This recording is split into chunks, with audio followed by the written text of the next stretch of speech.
Bien, ahora vamos con las preguntas de gastroenterología. Acá nos dice, respecto a la fisiología, señale lo correcto. Ya, la deglución, recuerden, tiene tres fases, ¿no es cierto? La fase oral, la fase faríngea y la fase esofágica. ¿Cuál de estas es voluntaria? La fase oral. La faríngea y la esofágica ya es involuntaria, recuerden. La fase oral es voluntaria, pero luego ya la fase faríngea y esofágica es involuntaria, ¿no es cierto? Entonces esto es falso. El principal mecanismo para aumentar el área de absorción en el intestino delgado, ¿cuál es? Son las microvellosidades, es lo que más aumenta el área de absorción, ¿no es cierto? El borde en cepillo. Luego, en segundo lugar, ya están las vellosidades intestinales. Y en tercer lugar, las válvulas conniventes, o válvulas de Kerkring, también llamadas, ¿no? Válvulas de Kerkring. Entonces, pero lo que más aumenta el área de absorción son las microvellosidades. La liberación de histamina, entonces esto es falso. La liberación de histamina como cofactor para estimular la secreción de ácido tiene receptores H2 en las células parietales, también llamadas oxínticas del estómago, ¿no es cierto? Eso es verdadero. Aunque el principal estímulo es la gastrina, la histamina es un cofactor.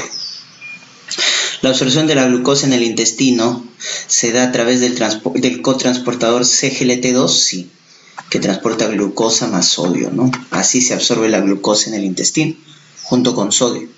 ¿Y cómo se llama ese transporte? Transporte activo secundario, no es difusión facilitada. Difusión facilitada es con el GLUT.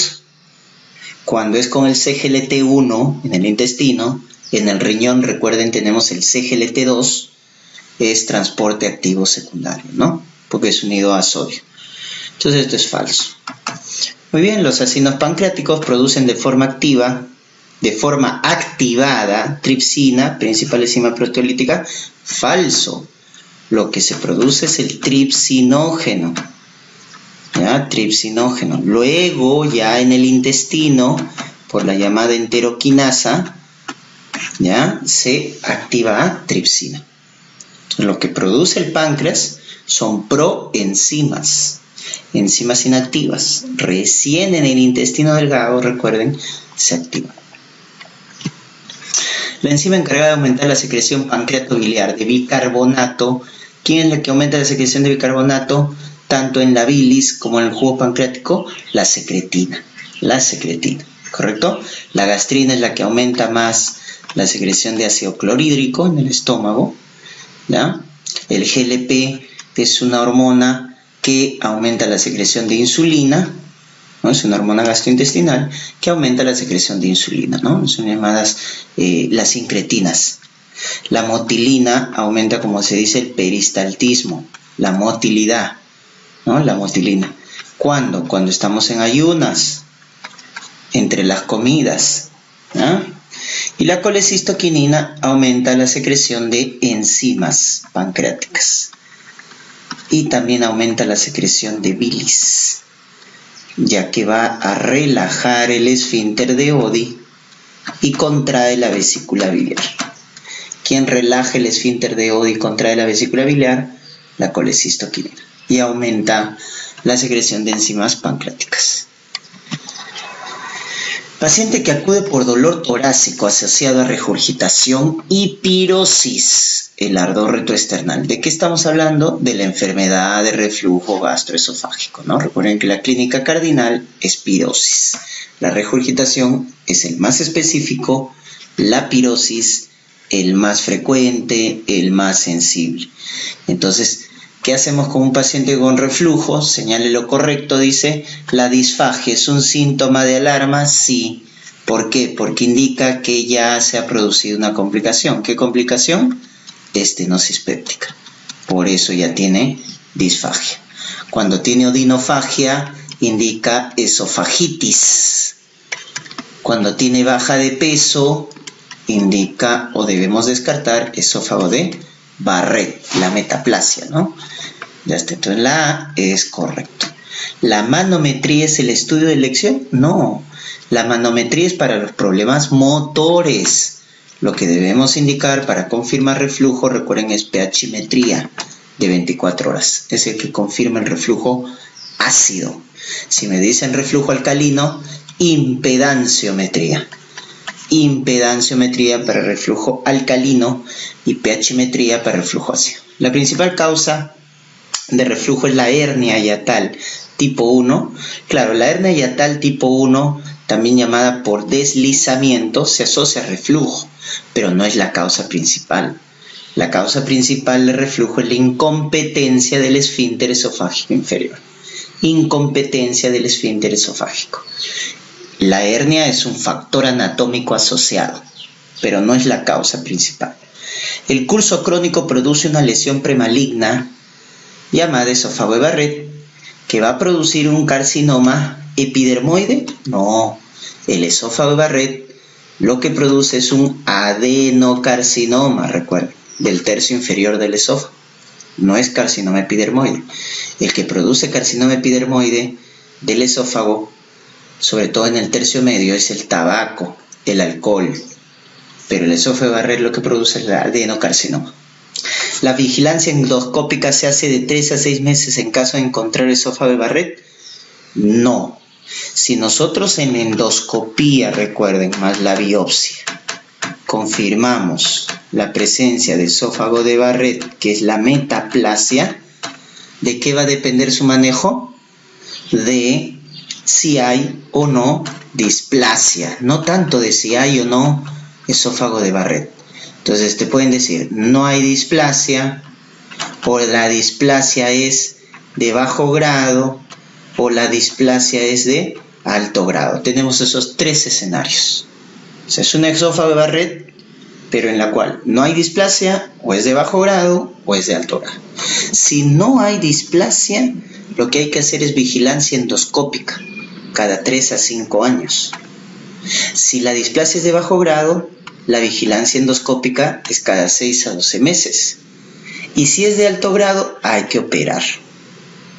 O hacemos resección endoscópica, que ya se hace, ¿no? Resección endoscópica. O cirugía, pues sacamos esa zona del esófago como si fuera ya un cáncer. En caso de displasia de alto grado, hay que hacer resección de esa zona, ¿no?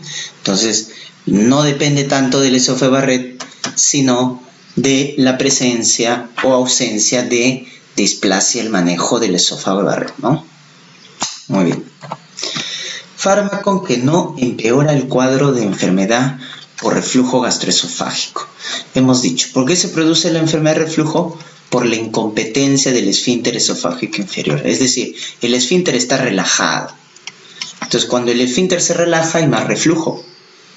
¿Y quién relaja el esfínter? El esfínter está hecho de músculo liso. Los calcioantagonistas relajan músculo liso. Las benzodiazepinas relajan músculo liso. Los nitratos también, el óxido nítrico relaja músculo liso, al igual que los beta agonistas, como el salbutamol, fenoterol. ¿Quién no está involucrado? Carbapenem. No tiene nada que ver, ¿no? Los demás sí relajan el esfínter esofágico inferior. Sobre la disfagia, señale lo falso. A ver, la enfermedad de Chagas produce acalasia secundaria, eso es verdadero. Sí, lo más frecuente es una acalasia primaria, que es idiopático, pero hay acalasia secundaria. Enfermedad de Chagas, linfomas también van con acalasia secundaria. La causa mecánica en casos de reflujo crónico es por estenosis péptica, ¿no? Una disfagia mecánica, si hay reflujo crónico, es porque hemos mencionado, es porque el reflujo se ha complicado. ¿Con qué? Con una estenosis. Eso es verdadero. El divertículo de Zenker protruye por encima del músculo cricofaringio. Verdadero, porque protruye por el triángulo de Killian, ¿no? ¿Y quién forma la base del triángulo de Killian? Justamente el músculo cricofaringio. ¿Por dónde protruye? Por encima de este músculo. La imagen del esófago del tubo rígido en la radiografía ¿es propia de la esclerodermia? Sí, porque se fibrosa el esófago, ¿no? Si te dicen imagen en punta de lápiz o pico de pájaro, acalasia. Imagen del esófago en sacacorcho, espasmo difuso del esófago. Y la imagen en tubo rígido, esclerodermia, ¿no? Son los 3 problemas motores del esófago que tienes que acordarte. Acalasia, espasmo difuso, esclerodermia. Eso es verdadero. Y la última, la disfagia orofaringia, que es la disfagia alta, ¿no? De origen motor, más frecuente, es producido por miastenia. La causa más frecuente de disfagia alta motora es por accidente cerebrovascular, no es por miastenia. Miastenia es una de las causas, igual que el Guillain-Barré, botulismo, Parkinson, pero el ACV es la causa más frecuente. Esto es lo falso. El tratamiento más efectivo en acalasia, ¿cuál es? El más efectivo a largo plazo es la cirugía. ¿Y cómo se llama la cirugía? La miotomía de Heller. La miotomía de Heller. Ahora ya tenemos una técnica, ¿no? Esta es la técnica quirúrgica, pero hay una técnica endoscópica que se llama la técnica de Poem. Miotomía endoscópica por vía oral. Miotomía endoscópica por vía oral, ¿no?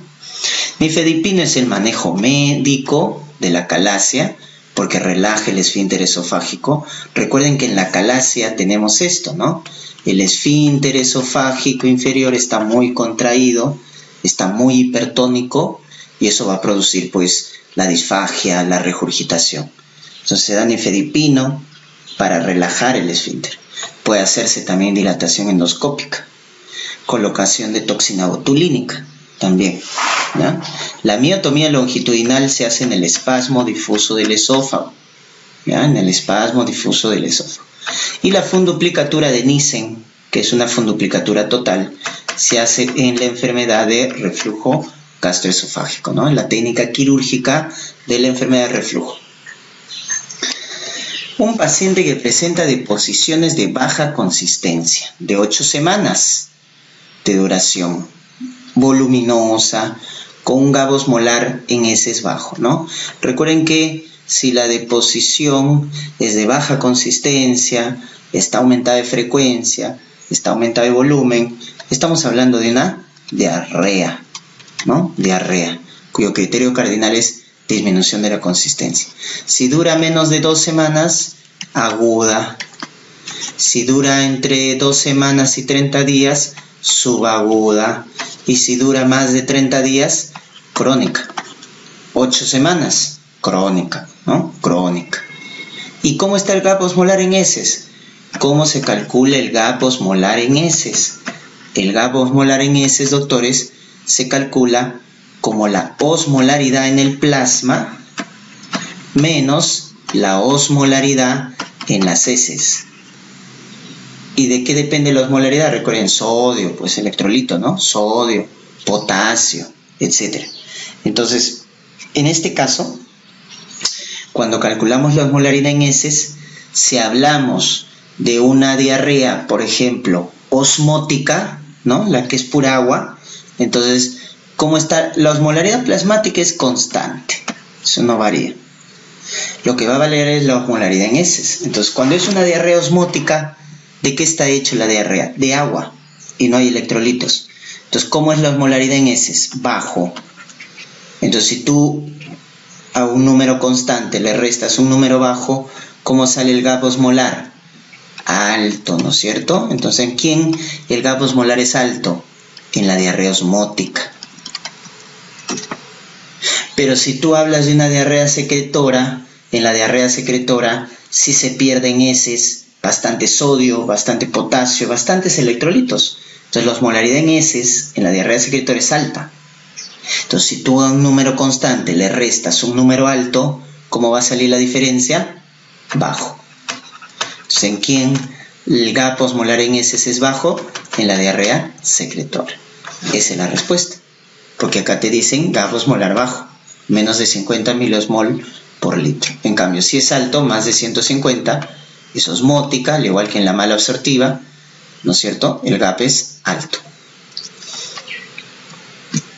Los tumores gastrointestinales, gastrinoma, el tumor carcinoide, ¿no es cierto? El bipoma, el adenoma velloso de colon, ¿Qué diarrea producen? Diarrea secretora. Diarrea secretora. Los tumores gastrointestinales dan diarrea secretora. Osmótica es la intolerancia a la lactosa. El uso de laxantes da diarrea osmótica.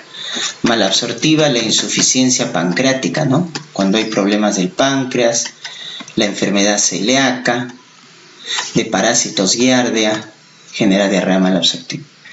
Diarrea inflamatoria, la colitis ulcerativa, la enfermedad de Crohn, la colitis isquémica, la colitis por radiación, ese es inflamatorio. Y la funcional es el síndrome de intestino irritable, ¿no? Síndrome de intestino irritable.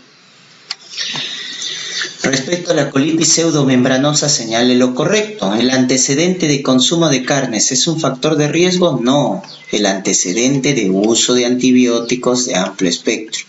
Por eso, también si te preguntan, la colitis pseudomembranosa es la diarrea nosocomial más frecuente, la diarrea hospitalaria, porque ahí utilizamos, ¿no es cierto?, antibióticos de amplio espectro, y ese es el principal factor de riesgo. ¿Su principal factor de virulencia es la toxina C? No, la toxina A y luego la toxina B. ¿Está asociada a la proliferación de una bacteria anaeróbica, gram positiva, formadora de espora? Sí, esa es la respuesta correcta, ¿no? Recuerden que la bacteria asociada a colitis pseudomembranosa es el Clostridium difficile. Clostridium difficile, ¿no? Produce justamente una toxina que va a generar esta diarrea. ¿El antibiótico más efectivo es el metronidazol? No, es vancomicina por vía oral, banco por vía oral. ¿El diagnóstico es mediante detección de antígenos en sangre? No, es dosaje de toxina en heces. Dosaje de toxina en heces. Muy bien, respuesta a la C. La causa más frecuente de diarrea crónica es más de 30 días. La causa más frecuente, ¿cuál es? Funcional. La causa más frecuente es funcional. ¿Estamos? Luego ya vienen las de causa orgánica, que hemos mencionado. Inflamatoria, malabsortiva, secretora, osmótica. Pero la más frecuente es funcional. ¿Dónde está el síndrome de intestino irritable? Más frecuente en mujeres menores de 50 años. ¿No es cierto? En la cual no hay datos orgánicos, pues no hay baja de peso, no hay fiebre, no hay esteatorrea, no hay deposiciones con sangre, porque es un problema funcional. Niño con pobre ganancia ponderal asociada a una diarrea malabsortiva, antecedente de diabetes tipo 1. El padre presentó cuadros similares en su infancia. Con respecto al diagnóstico, señale lo correcto. ¿Cuál es lo correcto? El anticuerpo más específico es antigliadina, falso. ¿De qué estamos hablando? Un niño que no gana peso y tiene una diarrea malabsortiva, ¿no es cierto?, y antecedente de diabetes tipo 1, lo que debemos descartar es una enfermedad celíaca. Factor de riesgo, diabetes tipo 1. Síndrome de Down, ¿no es cierto? Y cursa con diarrea malabsortiva. ¿Por qué? Porque en la enfermedad celíaca hay atrofia de las vellosidades intestinales e hiperplasia de las criptas de Lieberkühn. Esa es la característica de la enfermedad celíaca, ¿no? Las vellosidades se atrofian y hay hiperplasia de las criptas. Entonces, el anticuerpo más específico, ¿cuál es? Antiendomicio. Ese es el más específico. El más sensible, antitransglutaminasa. El antitransglutaminasa es el más sensible y el antiendomicio es el más específico. Antigladina es el que menos sirve. ¿Tratamiento de elección es con corticoides? No, de inicio es dieta. Porque la enfermedad celíaca, recuerden, es la intolerancia a la proteína llamada gluten, que está en el trigo, en la cebada, en el centeno. Entonces el tratamiento inicial es con dieta. Si no responde, reciben corticoides. ¿Su manifestación dermatológica es la dermatitis herpetiforme? Sí, eso es correcto. La dermatitis herpetiforme está asociada a la enfermedad celíaca. ¿El factor dietético es secundario? No, es lo más importante, porque es la intolerancia al gluten. La biopsia en el duodeno que revela atrofia de las vellosidades, no de las criptas. Las criptas, al contrario, es hiperplasia, lo que hay atrofia de vellosidades. Factor de riesgo para enfermedad celíaca no es diabetes tipo 2, es la tipo 1. síndrome de Down, déficit de inmunoglobulina A, no de la E, sino de inmunoglobulina A. Obesidad, parasitosis no está asociada. Mujer de 40 años que presenta asociado a un cuadro crónico de ansiedad, presenta de forma crónica en las primeras horas de la mañana, o sea, matutino, un cuadro de dolor abdominal asociado a estreñimiento, ¿no es cierto? Cuadro crónico de dolor asociado a estreñimiento en mujer menor de 50 años, asociado a depresión, ansiedad, cuadro psiquiátrico, ¿no? Niega baja de peso, que falta completar, niega baja de peso, ¿no es cierto? Y solo se presenta en las mañanas. ¿Qué debemos entonces sospechar? Un cuadro funcional. ¿Y cuál es el cuadro funcional? Síndrome de intestino irritable, lo hemos mencionado.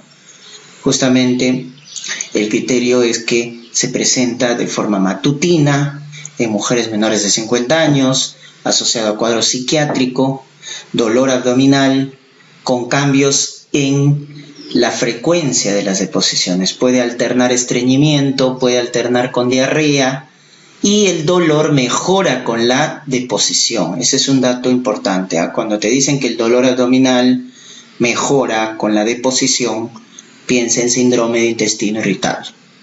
Entonces, ¿se trata de un cuadro orgánico? Falso. Es un cuadro funcional. ¿Le podemos indicar fibra vegetal en esta paciente? Sí, porque ¿qué está predominando? El estreñimiento. Si predomina el estreñimiento, hay que darle fibra vegetal, hay que darle laxantes. Si predomina la diarrea, hay que darle loperamida. Entonces, esto es correcto. Generalmente va asociado al aumento de reactantes de fase aguda, o sea, aumenta PCR, aumenta BCG.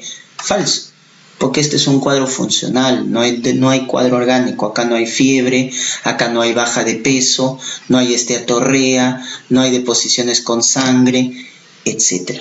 Porque es un cuadro funcional. ¿La colonoscopía sería de elección para el diagnóstico? No, es un diagnóstico de exclusión, ¿ya? Su diagnóstico se hace con los criterios de Roma 4, ya tenemos, criterios de Roma 4, ¿ya? En el síndrome de intestino irritable, si predomina la diarrea, ¿qué fármaco podríamos indicar? El fármaco que vamos a indicar, ¿ya? Viene a ser, si predomina la diarrea, el antidiarreico, ¿no? El opioide, loperamida, que trabaja con los receptores mu del intestino, ¿ya? Lactulosa damos cuando predomina el estreñimiento. Octiotride damos en la hemorragia por varices gastroesofágicas. Bromuro de otilonio damos en el síndrome de intestino irritable cuando predomina el dolor abdominal. Es el antiespasmódico, bromuro de otilonio. Pero si predomina la diarrea, damos loperamida. Con respecto a la colitis ulcerativa, señale lo correcto. ¿Es más prevalente que la enfermedad de Crohn? Sí, la colitis ulcerativa es más frecuente. ¿Su afectación de la colitis ulcerativa es en parches y parcial? No, es continuo. Y de forma parcial sí, porque solo afecta mucosa y submucosa. Pero es continuo, no es en parches. Lo que es en parches es la enfermedad de Crohn. ¿Es característica la afectación perineal y formación de granulomas? No, eso es Crohn. ¿No es cierto? Lo que forma la colitis ulcerativa son pseudopólipos. En cambio, Crohn genera granulomas. Siempre recuerden las diferencias. La complicación hematológica de la colitis ulcerativa. ¿Qué produce la colitis ulcerativa? Rectorragia. Y como da sangrado, ¿qué anemia produce? Ferropénica. La que da anemia megaloblástica es la enfermedad de Crohn, porque Crohn afecta la zona iliocecal. Ilio, que es donde se absorbe la vitamina B12. Por eso produce anemia megaloblástica la enfermedad de Crohn. ¿Presenta ASCA positivo? No, eso es Crohn. Lo que presenta la colitis ulcerativa es ANCA-P positivo. Y esto está asociado, recuerda, a la colangitis esclerosante primaria, ¿no? ANCA-P positivo. La complicación que se presenta en pacientes con colitis ulcerativa activa, o sea, cuando tiene fiebre, diarrea con sangre, reactantes de fase aguda elevada, etc., está activa y es sometido a colonoscopía. ¿Qué se va a producir? El megacolon tóxico. porque la colonoscopía va a aumentar la presión intraluminal del intestino grueso. Y eso genera el megacolón tóxico, ¿no? En la cual el paciente va a tener fiebre, va a tener dolor abdominal, va a tener distensión y se puede perforar. Por eso rápidamente hay que NPO, hay que darle corticoides, hay que darle terapia antibiótica rápidamente. Y si no responde en 24 o 48 horas, tratamiento quirúrgico, ¿ya? Se llama megacolón tóxico. Con respecto a la úlcera péptica, señale lo falso. La localización más frecuente de la úlcera es la primera porción del duodeno, llamado bulbo duodenal. Eso es verdadero, ¿no? La úlcera más frecuente es duodenal. ¿Y dónde se ubica? En el bulbo, primera porción. La úlcera duodenal está asociada a un estado hipersecretor de ácido, verdadero. La úlcera gástrica está asociado a baja producción de ácido. La duodenal a alta producción de ácido. La úlcera gástrica se asocia al grupo sanguíneo O falso, al grupo sanguíneo A, igual que el cáncer gástrico. El que está asociado al grupo sanguíneo O es la úlcera duodenal, pero la gástrica no. Las úlceras de estrés se forman por isquemia, verdadero. Acuérdate tu úlcera de Curlin, úlceras de Cushing. Cushing en pacientes tequeados, Curlin en pacientes quemados, ¿no? Por estrés, por isquemia. El principal factor de recidiva para la úlcera péptica y principal también factor etiológico es la bacteria, ¿no? El bacilo gram negativo llamado Helicobacter pylori. Es el principal factor etiológico y también principal factor de recidiva. Clasificación de Johnson. 1. Cuando la úlcera se ubica en incisura angularis. 2. Porque tiene úlcera gástrica y úlcera duodenal. 3. Porque está ubicado en antro píloro. Y cuando se ubica en fondo es Johnson 4. Y 5 son las úlceras múltiples, producido por AINES, ¿no? Que son los gastrolesivos. El más gastrolesivo, ketorolaco, ¿no? Ketorolaco. Sobre las complicaciones de la úlcera péptica, señale lo correcto. ¿Cuál es lo correcto sobre la complicación de la úlcera péptica? Que la duodenal, ¿en dónde se penetra? Al páncreas. La gástrica se penetra al hígado, al colon, pero la duodenal se penetra al páncreas. La hemorragia es la principal complicación, verdadero. Y en adultos jóvenes, ¿tiene alta tasa de mortalidad? Falso. En adultos mayores tiene alta tasa de mortalidad.